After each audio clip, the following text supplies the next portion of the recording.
सबसे पहले हम आपको दूरदर्शन की पूरी टीम की तरफ से धनतेरस और दीपावली की हार्दिक शुभकामनाएं देते हैं। जी हाँ, हमारी यही कोशिश रहती है कि आप सभी लोग स्वस्थ रहें, सुखी रहें और सुरक्षित दीपावली मनाएं। इसी कामना के साथ हम आपको ले चलते हैं अपने प्रोग्राम मिशन हेल्थ में। जी हाँ, ये हमारा लाइव फोन इन कार्यक्रम है। मिशन हेल्थ के सजीव फोन इन कार्यक्रम में आप सभी का स्वागत है। सर्वे भवन्तु सुखिना, सर्वे सन्तु निरामया, अर्थात सभी लोग सुखी हों, सभी लोग रोग मुक्त हों। जी हाँ, यही कोशिश रहती है मिशन हेल्थ के इस कार्यक्रम की और इसी उद्देश्य से हम हमेशा हाजिर होते हैं एक नए विषय के साथ। इसी क्रम में आज का विषय हमने लिया है डेंगू, लक्षण, कारण और बचाव। जी हाँ, यही विषय है हमारे आज के इस कार्यक्रम का और इस विषय पर विस्तार से जानकारी देने के लिए आज स्टूडियो में मौजूद हैं डॉक्टर विकास सिंघल। डॉक्टर साहब जॉइंट डायरेक्टर हैं malaria and vector borne disease. Doctor साहब, वेलकम टू अवर शो। धन्यवाद। दर्शकों, आप जानते हैं कि आमतौर पे मानसून और मानसून के बाद डेंगू अपने पैर पसारता है। डेंगू एक खास तरह के मच्छर की वजह से फैलता है जिसमें मरीजों को तेज बुखार आता है और हड्डियों में शदीद दर्द होता है और अगर इसमें लापरवाही की जाए तो ये खतरनाक और जानलेवा साबित हो सकता है। इसलिए डेंगू के बारे में जानकारी होना बेहद जरूरी है। डेंगू से जुड़ा अगर आपका भी कोई सवाल है, कुछ जानना चाहते हैं या कोई जिज्ञासा है, आप हमें फोन भी कर सकते हैं। फोन करने के लिए जल्दी से कागज और कलम उठाइए, नोट कीजिए फोन नंबर्स।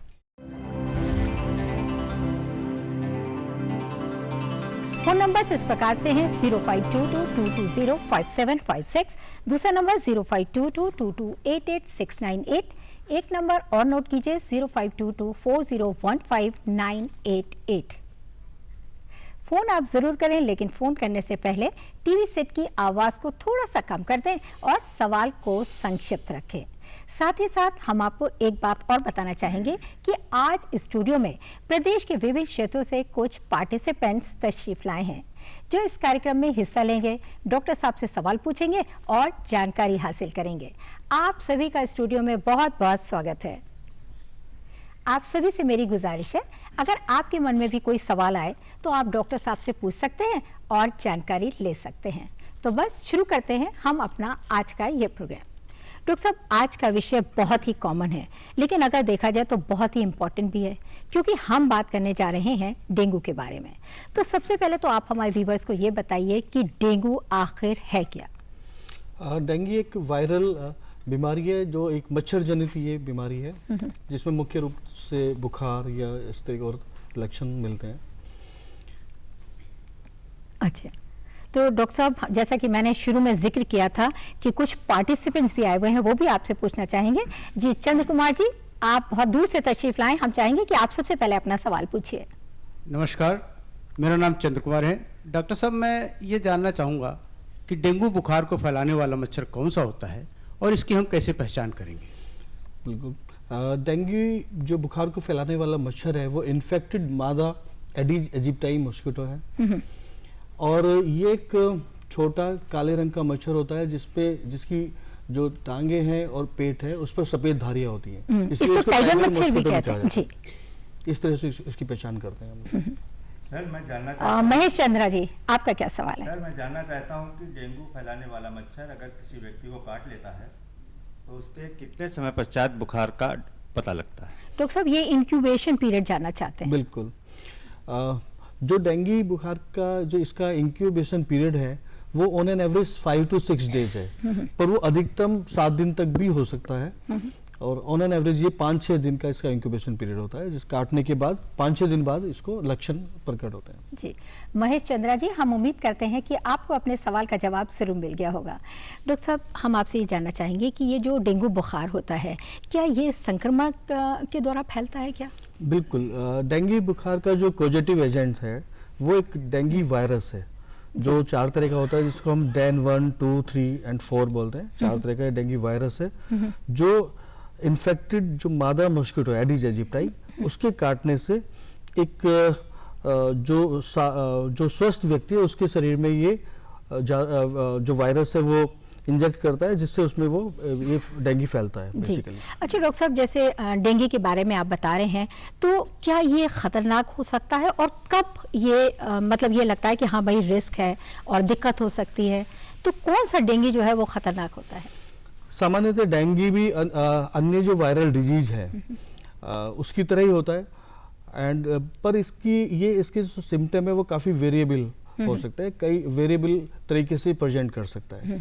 ये नॉर्मल वायरल सिंड्रोम की तरह भी प्रेजेंट कर सकता है, सिंपल वायरल फीवर की तरह से, या कभी कभी इसमें हेमरेजिक मैनिफेस्टेशन जिसमें रक्तस्राव हो सकता है मुंह से, या यूरिन में रक्तस्राव हो सकता है, या किसी और हिस्से से, या कभी कभी ये डेंगू शॉक सिंड्रोम की तरह भी प्रेजेंट कर सकता है, जिसमें पेशेंट एकदम शॉक में होगा, जिसमें उसका बीपी वगैरह काफ़ी लो हो जाएगा, या उसकी जो हाथ पैर की जो स्किन है वो पीली और ठंडी हो जाएगी, कोल्ड कामी स्किन। तो ये कई तरह से प्रेजेंट कर सकता है। यानी कि अगर ब्लीडिंग शुरू हो जाती है तो थोड़ी सी दिक्कत आ सकती है। हाँ, डेंगू में जैसे मैंने कहा कि इसमें बेसिकली 3 फेजेज होती हैं डेंगू में जी। एक फेब्राइल फेज, दूसरी क्रिटिकल फेज और तीसरी फिर रिकवरी फेज। जी। सामान्यतः जो फेब्राइल फेज है वो अधिकतम 7 दिन की होती है। बुखार उतरने के बाद फिर क्रिटिकल फेज शुरू होती है। जी। किसी किसी को 5 या 6 दिन का भी बुखार आ सकता है। 5 दिन बाद बुखार उतरने के बाद उसकी सामान्यतः क्रिटिकल फेज शुरू होती है। तो जब तक फेब्राइल फेज है, जब तक ऐसी कोई ज़्यादा दिक्कत नहीं होती है, अगर पेशेंट के वाइटल्स नॉर्मल है, ब्लड प्रेशर नॉर्मल है और बाकी उसको कोई तकलीफ नहीं है, तो ठीक है। लेकिन कभी कभी क्या होता है, फेब्राइल फेज के बाद अधिकतर तो वो ठीक हो जाता है, क्रिटिकल फेज में जाने के बाद रिकवरी फेज में आ जाता है अधिकतर पेशेंट्स।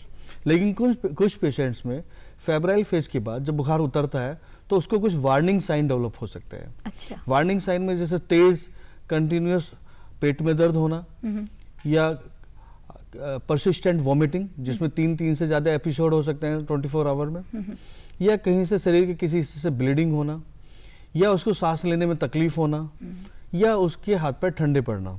अगर इस तरह के लक्षण मिलते हैं, या उसे बिल्कुल बेचैन रेस्टलेस हो जाना, अगर ऐसे लक्षण मिलते हैं तो ये वार्निंग साइन, इनको वार्निंग साइन हम ये होते हैं क्रिटिकल फेज में। ऐसे में पेशेंट को एडमिट करना पड़ सकता है, और जो भी उसकी फाइंडिंग्स हैं, क्लिनिकल फाइंडिंग्स हैं या लैब फाइंडिंग्स हैं, उसके आधार पर फिर इसका मैनेजमेंट किया जाता है। जी। जसवीर सिंह, आप भी कुछ पूछना चाहते हैं क्या डॉक्टर साहब से? डॉक्टर साहब, ये जानना चाहता हूँ, ऐसा सुना है कि डेंगू का मच्छर जो होता है वो दिन में काटता है और अधिक ऊंचाई तक नहीं उड़ सकता, क्या ये बात सही है? बिल्कुल, डेंगू का मच्छर सामान्यतः दिन में काटता है, पर अगर कोई वेल लिट कोई रूम है जहाँ लाइट अच्छी है तो रात में भी काट सकता है, ऐसा नहीं है। लेकिन अधिकतर वो दिन में ही काटता है। दिन में भी उसकी 2 पीक्स मेनली होती है कि सुबह 8 से 10 के बीच में उसकी अधिकतर वो पीक स्टेज है, और फिर 4 बजे के आसपास पीक स्टेज होती है, 2 घंटे सुबह 2 घंटे दोपहर बाद। लेकिन दिन में पूरे समय दिन में कभी भी को काट सकता है। और इसकी जो फ्लाइट रेंज है नॉर्मली अराउंड 100 से 200 मीटर के आसपास की इसकी फ्लाइट रेंज होती है, इससे ज़्यादा ये दूर तक नहीं जाता है। तो इसलिए ये नॉर्मली जहाँ ये पैदा हो रहा है, जहाँ ये पनप रहा है, उसी घर के लोगों को या उसके घर के आसपास लोगों को अधिकतर ये काटता है। तो डॉक्टर साहब, जो लोग फ्लैट्स में ऊंची ऊंची बिल्डिंग्स में रहते हैं, क्या वो अपने आप को सेफ समझें? नहीं, ऐसा नहीं है, क्योंकि फ्लैट्स में अगर आप ऊंची बिल्डिंग में रह रहे हैं, वहाँ पे कोई ब्रीडिंग हो रही है फॉर एग्जांपल, वहीं पे कोई पानी इकट्ठा है, साफ पानी इकट्ठा है, कूलर है या किसी और बर्तन में पानी इकट्ठा है, वहाँ उसकी ब्रीडिंग हो रही है, तो वो वहाँ काट सकता है। क्योंकि ऊपर बिल्डिंग में लिफ्ट के माध्यम से या दूसरे माध्यम से वो ऊपर जा सकता है, वहाँ ब्रीड कर सकता है। तो ऐसा नहीं है कि अगर आप किसी मल्टी स्टोरी बिल्डिंग में रह रहे हैं और आप 7th या 8th फ्लोर पे हैं या 10th फ्लोर पे हैं तो आप सेफ हैं, ऐसा कुछ नहीं है। यानी कि प्रिकॉशन सबको लेनी चाहिए, चाहे जिस फ्लोर पे रह रहे हो। डेफिनेटली जी। नरेश जी, आप क्या जानना चाहते हैं? डॉक्टर साहब, ये डेंगू के मच्छरों के पनपने का कारण क्या होता है? डेंगू के मच्छर का जो पनपने का मुख्य कारण है रुका हुआ साफ पानी। डेंगू का जो मच्छर है, जो भी रुका हुआ साफ पानी है अपने घर या घर के आसपास, जैसे घर में आपका कूलर है, कूलर में आपका पानी है और वो रुका हुआ है, या पानी उसका बदलते तो है लेकिन पूरी तरह कूलर को साफ नहीं करते, कुछ पानी पुराना भी बचा रह जाता है, तो रुके हुए साफ पानी में डेंगू का जो मच्छर है वो अंडे देता है। चाहे वो कूलर हो या वो कोई भी बाल्टी हो या स्टोरेज कोई टैंक है, पानी का टंकी है, या हम चिड़ियों के लिए पानी रख देते हैं किसी पॉट में, वो है, या फ्लोर पॉट है जिसमें मनी प्लांट्स वगैरह लगाते हैं, या टायर है, पुराना टायर है, कोई पड़ा है इधर उधर अनअटेंडेड, उसमें बारिश का पानी इकट्ठा हो गया, कोई भी इस तरह का पानी है, तो ये डेंगू का मच्छर, इसको अंडे देने के लिए ब्लड मील की जरूरत पड़ती है, अंडे देने के लिए, उसके अंडे के मैच्योरेशन के लिए, तो उसकी प्रोटीन के लिए। तो इसलिए वो किसी ना किसी इंसान को, प्रेफरेबली डेंगू का जो मच्छर है एडिस एजिप्टाई, वो इंसानों को ज़्यादा प्रेफरेबली काटता है। काटने के बाद वो जहाँ भी रुका हुआ पानी होगा वो अंडे देगा।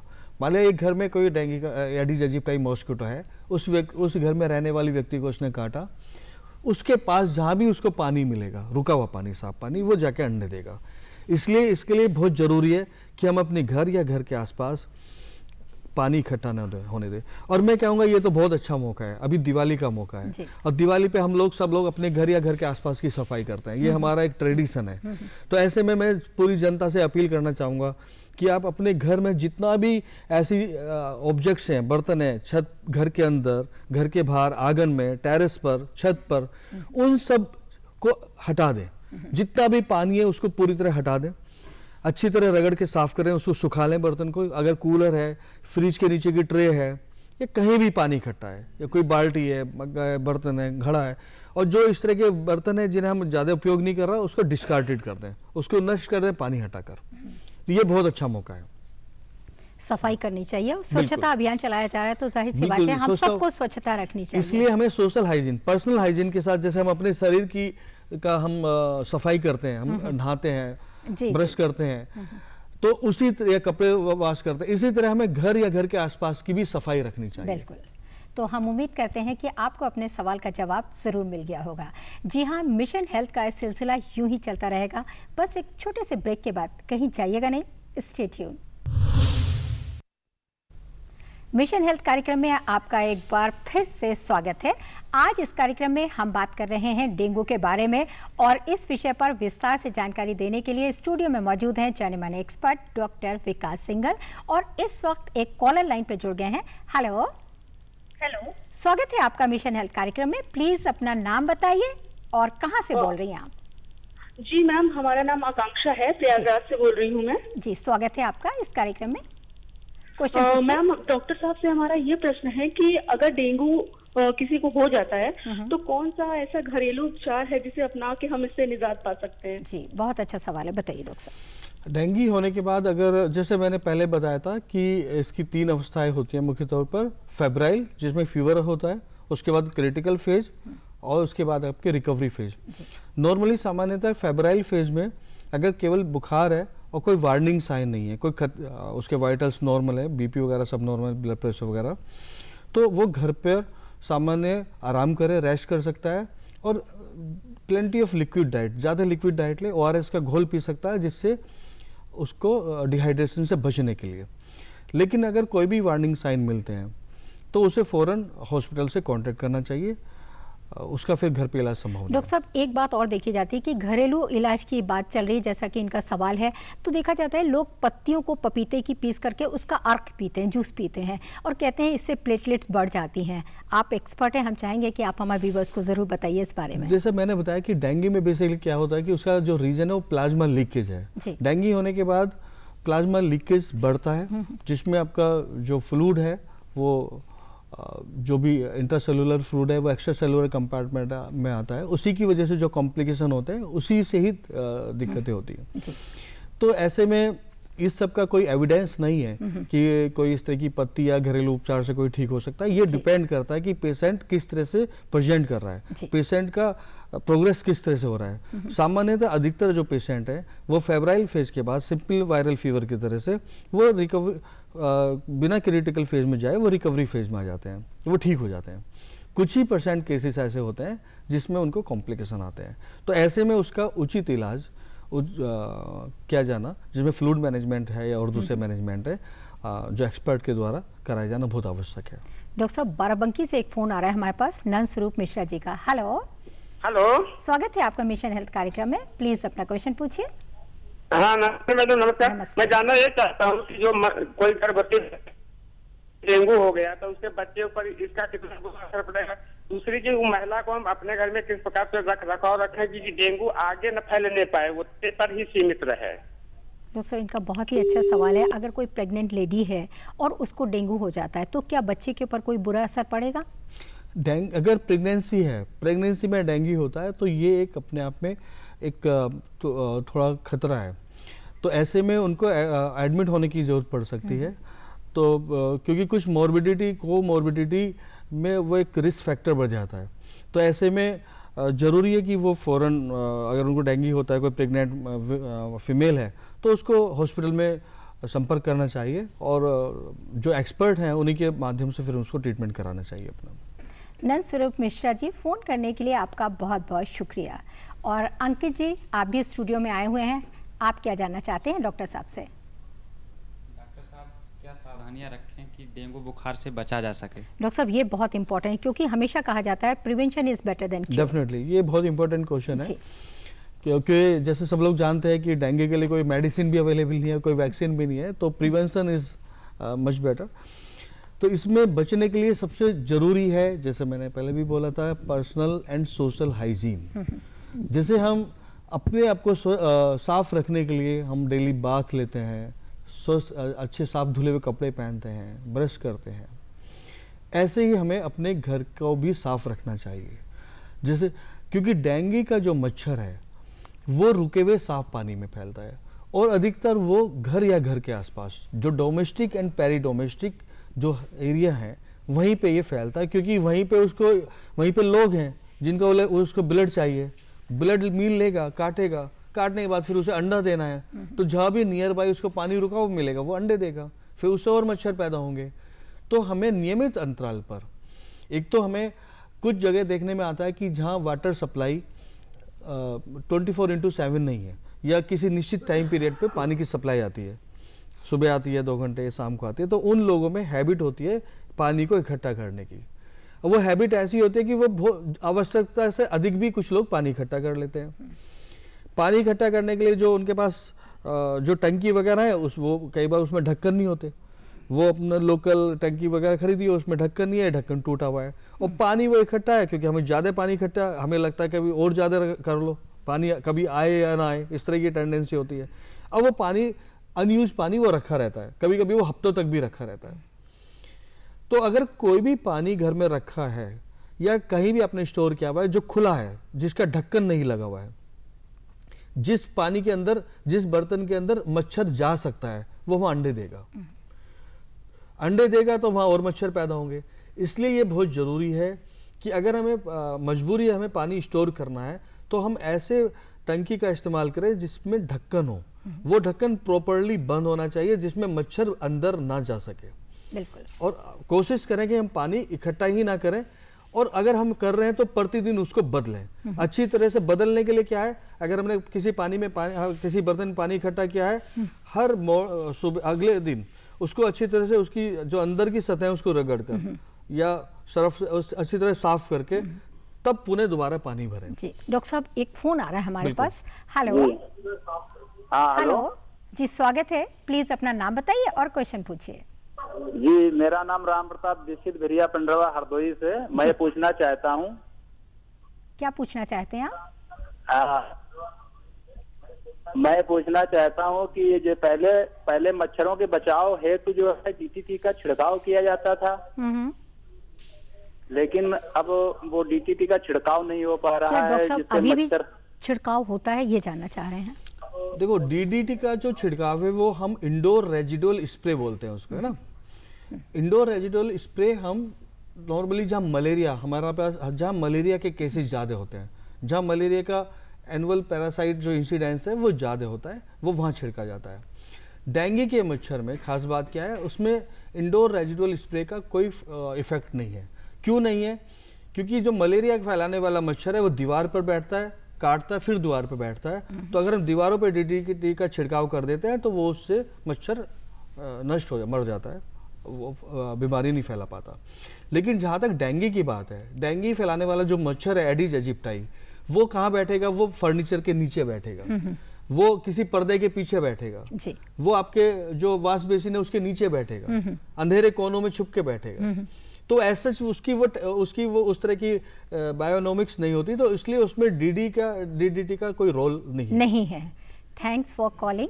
और देवेंद्र जी, आप क्या जानना चाहते हैं?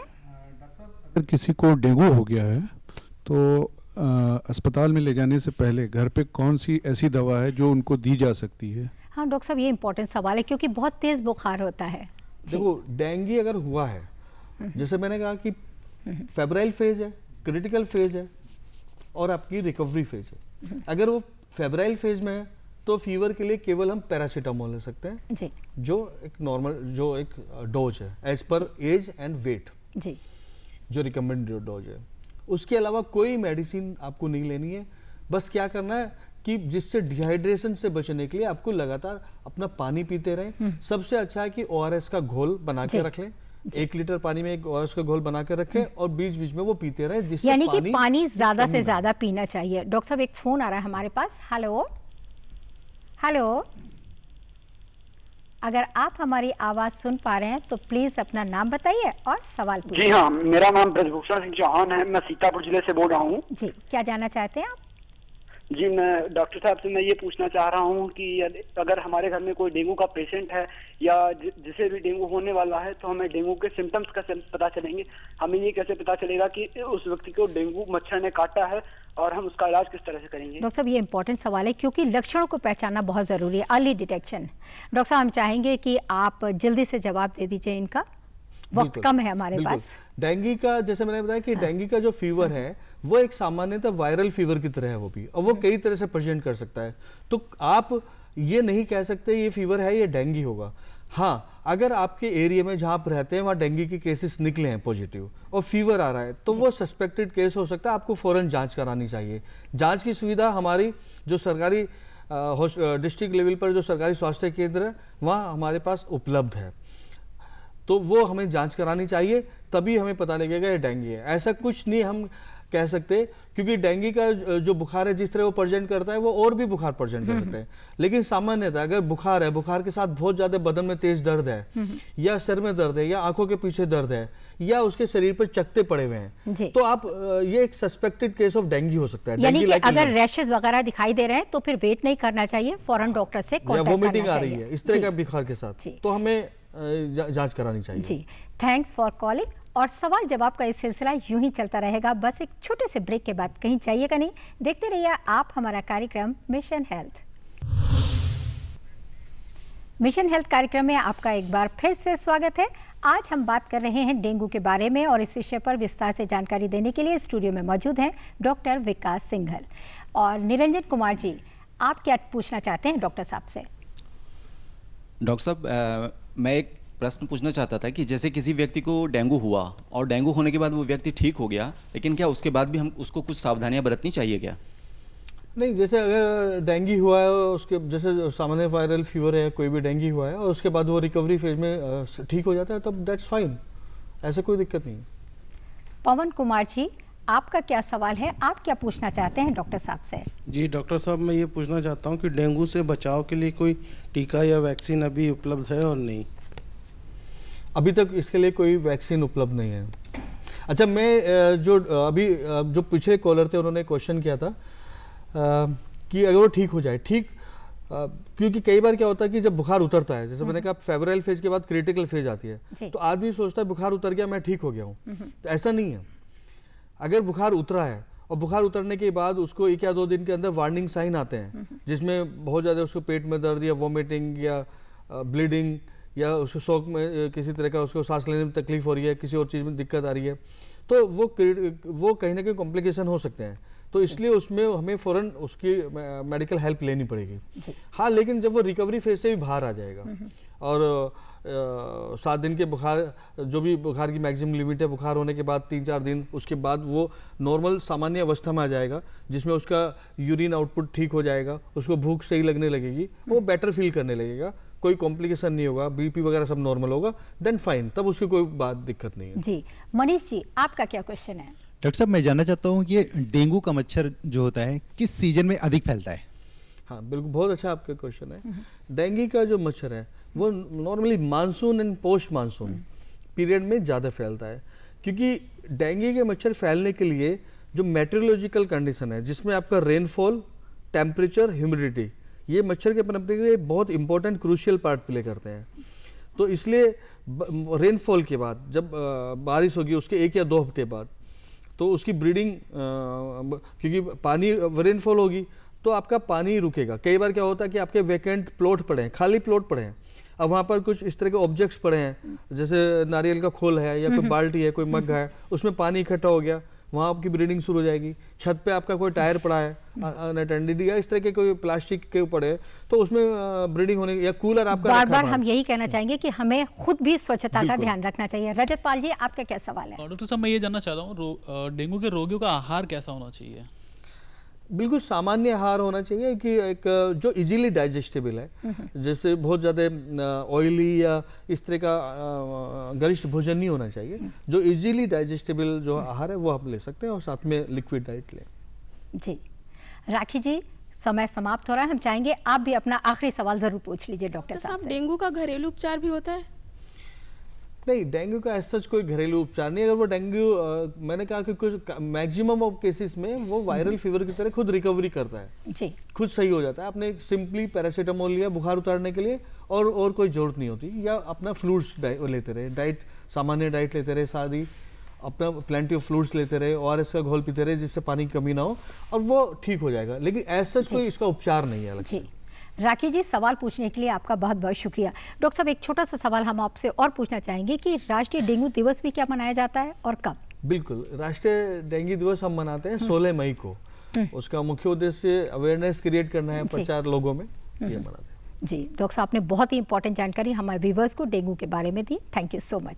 जी हाँ, आइए हम सब मिलकर ये वादा करते हैं कि डेंगू को रोकेंगे, वादा निभाएंगे, मैं, आप और हम सब।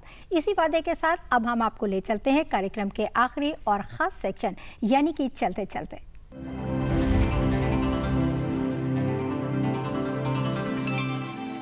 जैसा कि आप जानते हैं कि चलते चलते में हम आपसे एक सवाल पूछते हैं, तो बस जल्दी से कागज़ और कलम उठाइए और नोट कीजिए आज का सवाल। हमारा आज का सवाल है, राष्ट्रीय डेंगू दिवस कब मनाया जाता है? जी हाँ, यही सवाल है और हमें पूरा यकीन है कि आपने इस सवाल को ज़रूर नोट कर लिया होगा। तो बस आप इस सवाल का जवाब हमें जल्द से जल्द डाक या ईमेल के जरिए लिखकर भेज सकते हैं। इसके लिए नोट कीजिए आप हमारा पता और ईमेल। हमारा पता है प्रस्तुतकर्ता मिशन हेल्थ, कमरा नंबर 205, दूरदर्शन केंद्र, 24 अशोक मार्ग, लखनऊ 226001 और हमारा ईमेल आईडी है missionhealth.ddupLko@gmail.com। आप हमें खत ज़रूर लिखें, हमें आपके खत का बेसब्री से इंतज़ार रहेगा। और इसी कामना के साथ आप सभी लोग स्वस्थ रहें, सुखी रहें, सुरक्षित रहें डेंगू से। नमस्कार।